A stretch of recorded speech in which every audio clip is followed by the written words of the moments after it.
तो जय हिंद दोस्तों, जैसे कि आपको पता है कि सारा चीज़ हम लोग पढ़ रहे हैं और सब पढ़ के हम लोग एवरेज लगभग ख़त्म होने वाला है और आज ख़त्म ही हो जाएगा। ठीक है, तो उम्मीद करते हैं कि आपको वीडियो अच्छा लग रहा होगा। तो और ये जो हम लोग बैच पढ़ रहे हैं सारा आपको पता ही है कि लेखपाल के लिए और यूपी पुलिस का जो वैकेंसी आने वाला है इसके लिए हम लोग क्या कर रहे हैं, पूरा टारगेट करके पढ़ रहे हैं। और इसका हम क्या इसका वो बोल रहे हैं, तो इसका बोल रहे हैं, बहुत बच्चे बोल रहे हैं लोग कि प्रीवियस ईयर क्वेश्चन भी करा दीजिए। तो इसका प्रीवियस ईयर क्वेश्चन भी हम करा देंगे। किसका किसका, यूपी पुलिस का और लेखपाल का, दोनों। तो चलिए, आज का आपको टाइप कुछ नहीं है, टाइप तो लास्ट ही है, क्लास ही लास्ट है, एवरेज का। और ये क्या हम इसमें आपको होमवर्क देंगे, कुछ क्वेश्चन जो आपको खुद करना होगा। ठीक है, तो देखिए आपकी स्क्रीन पर जो आ रहा है क्वेश्चन, उसको ध्यान से पढ़िए। पहला क्वेश्चन हम बोल रहे हैं, देखिए तो बोला जा रहा है कि 30 प्रति किग्रा मूल्य वाले 12 किग्रा चावल में, यानी कि 12 केजी चावल है, उसका मूल्य 30 रुपया है। ठीक है, फिर 40 किग्रा मूल्य 40 किग्रा 40 रुपये प्रति केजी मूल्य वाले 8 किलो चावल को मिला दिया जाता है दोनों को। तो मिश्रित चावल का औसत, तो क्या करेंगे, 30 में 12 गुणा कर लेंगे, 40 में 8 का गुणा कर लेंगे, दोनों को जोड़ के, और 12 और 8 20 से भाग दे देंगे, आपका क्या हो जाएगा, आंसर आ जाएगा। ठीक है, तो एकदम आसान है, मिक्स एवरेज निकालना। ठीक है, आप लोग पढ़ चुके हैं इस टाइप का क्वेश्चन। अगला क्वेश्चन देखिए, लिखा हुआ है कि 3 संख्या में पहली संख्या दूसरी की दोगुनी है। ठीक है, आपके सामने जो आ रहा है क्वेश्चन वो देखिए, दुगुनी है, और तीसरी की 3 गुनी है। यदि उन तीनों संख्याओं का औसत इतना है तो पहली संख्या तीसरी संख्या का अंतर बताइए। तो 3 संख्या पहली दूसरी का 2 गुना, तो ए बी सी मान लेंगे, मान के बता चुके हैं। अगर नहीं आपको आज का क्वेश्चन अगर आप लोग सोल्व नहीं कर पाए तो समझिए आप लोग पीछे का वीडियो अच्छे से नहीं देखे हैं। अगर नहीं देखे हैं तो फिर दोबारा सारा वीडियो देखिए मैथ है, एक बार नहीं, 4 बार नहीं, 5 बार, 10 बार, जितना बार में आपको समझ में आए उतना बार में आपको पढ़ के समझना ही पड़ेगा। और इसका कोई ऑप्शन नहीं है, जितना बार आप पढ़ेंगे उतने अच्छे समझ में आएगा। तो आप लोग इसके पहले जाकर वीडियो देखिए अगर आज का वीडियो आपको ये आज का क्वेश्चन नहीं सॉल्व हो पा रहा है तो। ठीक है, फिर से अगला क्वेश्चन, एक नाव में बैठे 5 व्यक्तियों का औसत वजन दे दिया हुआ है, 838 केजी है। किसी नाव का और उसमें बैठे व्यक्ति का औसत भार 52 किग्रा है, तदनुसार उस नाव का भार बताइए। तो अब बताइए, 5 व्यक्ति हैं, उसका भार दे दिया। ठीक है, उसमें बैठे व्यक्तियों का औसत भार है ना जो 52 किग्रा है, तो उसका मिक्स्ड भार निकालना है। नाव का भार कितना होगा वो क्या करना है, निकालना। तो सबका निकाल के घटा देंगे, आंसर आ जाएगा। 21 लड़कों का औसत वजन 64 किग्रा रिकॉर्ड किया गया तथा शिक्षक का वजन जोड़ने पर 1 किग्रा बढ़ जाता है शिक्षक। इसका कल ही टाइप हम लोग पढ़ा है, तो कल आपका क्वेश्चन हो जाएगा। ठीक है, अब चलिए बढ़ते हैं अगले स्लाइड में। और अगला स्लाइड में अच्छा क्वेश्चन है, इसमें भी देख लीजिए आप लोग। क्या है कि 21 बोला जा रहा है कि सतत 4 संख्या ए बी सी डी का औसत इतना है, 49.5 है। तो बी और डी का गुणनफल क्या होगा, ये आपको क्या करना है, बताना। एकदम आसान क्वेश्चन है, ये भी लग जाएगा आपसे, पढ़े होंगे तो। 4 लड़कों का औसत, यानी कि 4 लड़कों का औसत ऊंचाई जो दिया हुआ है, रिकॉर्ड की गई कि 170 सेंटीमीटर है। 4 सेमी से 3 सेमी लड़कों का औसत वजन इतना है, तो चौथे लड़के का बताइए। एकदम आसान क्वेश्चन है, तीनों का चारों का तीन का बोला कि 4 में से 3 लड़कों का औसत वजन दे दिया है, तो क्या करेंगे, एकदम आसान है, निकाल लेंगे। ठीक है, वो डायग्राम आपको याद होगा, उस डायग्राम से। ठीक है, बोला है कि सतत 4 विषम संख्या ए बी सी डी का औसत 24 है। बी और डी का गुणनफल क्या होगा, ये आपको क्या करना है, बताना। एकदम आसान क्वेश्चन है। 4 लड़कियों की औसत ऊंचाई दिया हुआ है आपको, 150 सेंटीमीटर दर्ज की गई। 4 में से 3 का जो औसत है ना 148 है, तो चौथी लड़की का ऊंचाई बताइए। एकदम आसान क्वेश्चन है, ये भी आप लोग निकाल लेंगे।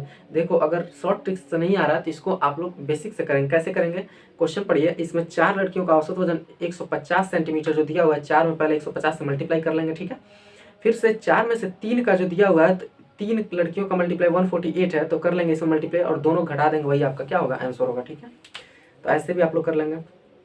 फिर से अगला स्लाइड में, इसके आगे बढ़ते हैं, अगले स्लाइड में देखते हैं। अगले स्लाइड में आपसे क्वेश्चन बोला जा रहा है कि 22 लड़कों का औसत वजन 65 किग्रा रिकॉर्ड किया गया। ठीक है, तो टीचर का वजन, यानी कि एक व्यक्ति बढ़ जाता है, 1 किग्रा वजन भी बढ़ जाता है, टीचर का वजन बताइए। वही डायग्राम वाला निकाल लेंगे आप लोग, एकदम आसान क्वेश्चन है। ठीक है, आगे बढ़ते हैं।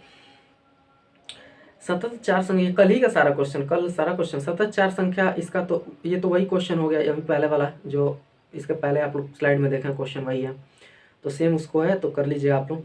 15 लड़कों का औसत वजन दिया हुआ है कि 54 किग्रा रिकॉर्ड किया गया था। शिक्षक का वजन जोड़ने पर औसत किग्रा 2 केजी बढ़ जाता है, शिक्षक का वजन बताइए। एकदम आसान क्वेश्चन है, वही कल वाला डायग्राम। ठीक है, सतत 4 संख्याओं का औसत दिया हुआ है कि 56.5 ए और सी का गुणनफल, ये अगले स्लाइड में आप लोग देखेंगे। तो सतत औसत चार संख्याओं का दिया हुआ है, ए बी सी डी का औसत दिया हुआ है इतना है, तो ए और सी का गुणनफल आपसे क्या कर रहा है, पूछ रहा है। एकदम आसान क्वेश्चन है ये भी। सतत चार विषम संख्या, देखिए उसमें चार संख्या दिया हुआ था, 1 2 3 4 हम ले लेंगे, और इसमें सम संख्या दिया हुआ है, यानी कि 2 होगा, 4 होगा, और क्या होगा 6 होगा, और क्या होगा 8 होगा। इसका जो औसत दिया 25 है, तो ए और सी का गुणनफल आपको क्या करना है, निकालना। एकदम आसान क्वेश्चन, ये भी निकल जाएगा। आगे बढ़ते हैं, यहाँ से थोड़ा ठीक क्वेश्चन है, और ये भी इसी टाइप का क्वेश्चन है जो आप लोग क्या कर चुके हैं, पढ़ चुके हैं। अगला क्वेश्चन जो आपके सामने दिख रहा है, किसी समूह के 5 व्यक्तियों में से जब 30 वर्ष वाले व्यक्ति को बाहर भेजकर उसके स्थान पर किसी दूसरे व्यक्ति को शामिल किया था, समूह की औसत आयु 3 वर्ष बढ़ जाती है। शामिल होने वाले व्यक्ति की, देखिए 5 व्यक्ति थे, 30 वर्ष था, ठीक है, तो सबका 30-30 था। आपको पता है कि एक व्यक्ति आ जाता है, 3 वर्ष बढ़ जाता है, यानी कि सबका 3-3 बढ़ जाएगा, एक आएगा, तो ऐसे कर लेंगे। आप लोग कल इस टाइप का क्वेश्चन हम लोग क्या किए हैं, सारा पढ़े हैं। किसी समूह के 6 व्यक्तियों में से जब एक 42 kg वाले व्यक्ति को बाहर कर दिया जाता है, उसके स्थान पर दूसरे व्यक्ति को शामिल किया जाता है, तो समूह की औसत आयु में 4 वर्ष की वृद्धि हो जाती है। शामिल किए गए व्यक्ति की आयु कितनी है, व्यक्ति की आयु पूछ रहा है, तो क्या करेंगे आप लोग, एकदम आसानी से सॉल्व करेंगे, पढ़ चुके हैं आप लोग क्वेश्चन, ठीक है। अगले स्लाइड में देखिए, आगे बढ़ते हैं, अगले स्लाइड में आता है क्वेश्चन। देखिए, किसी समूह के 5 व्यक्तियों में से जब 70 वर्ष वाले व्यक्ति को बाहर भेज दे, उसके स्थान पर एक दूसरे व्यक्ति को शामिल किया जाता है, तो समूह की औसत आयु में 4 वर्ष की कमी हो जाती है। तो शामिल किए गए व्यक्ति की आयु बताइए। ये भी एकदम आसान क्वेश्चन है।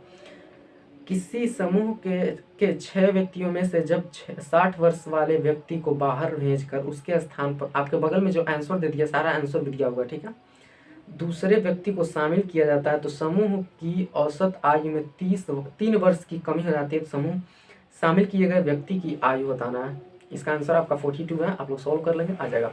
किसी समूह के 15 व्यक्तियों की औसत आयु 40 वर्ष है। समूह में 5 व्यक्तियों के और शामिल होने पर समूह का औसत वजन आयु में 3 वर्ष की वृद्धि हो जाती है। नए व्यक्तियों की औसत आयु क्या कीजिए, ज्ञात कीजिए।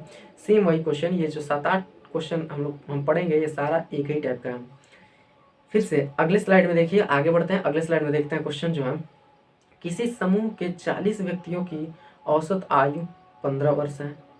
10 नए व्यक्ति के शामिल, अब 10 व्यक्ति शामिल होते हैं और औसत आयु 2 वर्ष बढ़, 15 था 17 हो गया, 2 बढ़ गया। वही डायग्राम वाला क्वेश्चन है सारा। शामिल किए गए व्यक्तियों की औसत आयु बताइए। एकदम आसान क्वेश्चन है, डायग्राम वाला। डायग्राम आपको याद करना ही पड़ेगा, उसको बहुत सारा क्वेश्चन पूछता है आपसे एग्जाम में। अब देखिए आगे बढ़ते हैं। किसी समूह के 40 व्यक्तियों की औसत आयु 15 वर्ष है। 10 नए व्यक्ति को शामिल किए जाने पर औसत आयु में 0.4 वर्ष की वृद्धि हो जाती है। शामिल होने वाले नए व्यक्ति की औसत आयु क्या कीजिए, कितनी होगी, ये आपको क्या करना, बताना है। आसान क्वेश्चन है। आगे बढ़ते हैं। जो क्वेश्चन है, m संख्याओं का औसत n है तथा n संख्याओं का औसत m है, उन सभी संख्याओं का औसत ज्ञात। ये तो फॉर्मूला ही था, जो बगल में आंसर दे दिया, इसको तो सॉल्व ही नहीं करना, ये तो फॉर्मूला ही है, इसको भी नहीं सॉल्व करना है। m संख्याओं का औसत n स्क्वायर है तथा n संख्याओं का औसत m स्क्वायर है, तो उन सभी का औसत बताइए, ठीक है। तो मल्टीप्लाई करके और बटा में क्या कर लेंगे, प्लस कर देंगे, वही आपका आंसर हो जाएगा, वो फॉर्मूला ही है, ठीक है, दे दिया है आपका आंसर ही। तो चलिए, उम्मीद करते हैं कि आपको हर एक क्वेश्चन आ रहा होगा समझ में, अगर वीडियो आप लोग अच्छे से देखे हैं तो। और अगर नहीं देखे हैं, अगर नहीं समझ में आ रहा तो ये समझिए आपकी कमी है, और हम हर एक टाइप का क्वेश्चन हम पढ़ा चुके हैं। अगर आपको फिर भी नहीं समझ में आ रहा, फिर भी डाउट है, तो आप लोग क्या कीजिए, बिल्कुल जाकर पीछे फिर सारा वीडियो देखिए, सारा वीडियो देख। भाई एक बार मैथ किसी को नहीं आता है, कई बार देखना पड़ता है, तब जाके आएगा, और तब जाकर क्वेश्चन एग्जाम में अटेम्प्ट होता है। आपको पता है कि एक बार एक क्वेश्चन को पढ़ने से कुछ नहीं होगा, कम से कम एक क्वेश्चन को 2 से 4 बार 5 बार पढ़ेंगे, तब जाके एग्जाम में अटेम्प्ट कर पाइएगा। अभी तो बिना प्रेशर का आप सॉल्व कर रहे होंगे, तो थोड़ा थोड़ा नहीं सॉल्व हो रहा होगा क्वेश्चन, हमको पता है।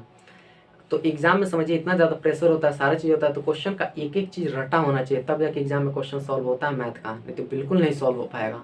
आपको भले यहाँ पे आएगा, जब तक रट नहीं जाएगा मैथ, तब तक आपको एग्जाम में सॉल्व नहीं हो पाएगा। तो रटने के लिए ही तो हम टाइप वाइज बना रहे हैं, ताकि हर एक क्वेश्चन आपको रट जाए और हर एक क्वेश्चन आपको समझ में आ जाए, ठीक है।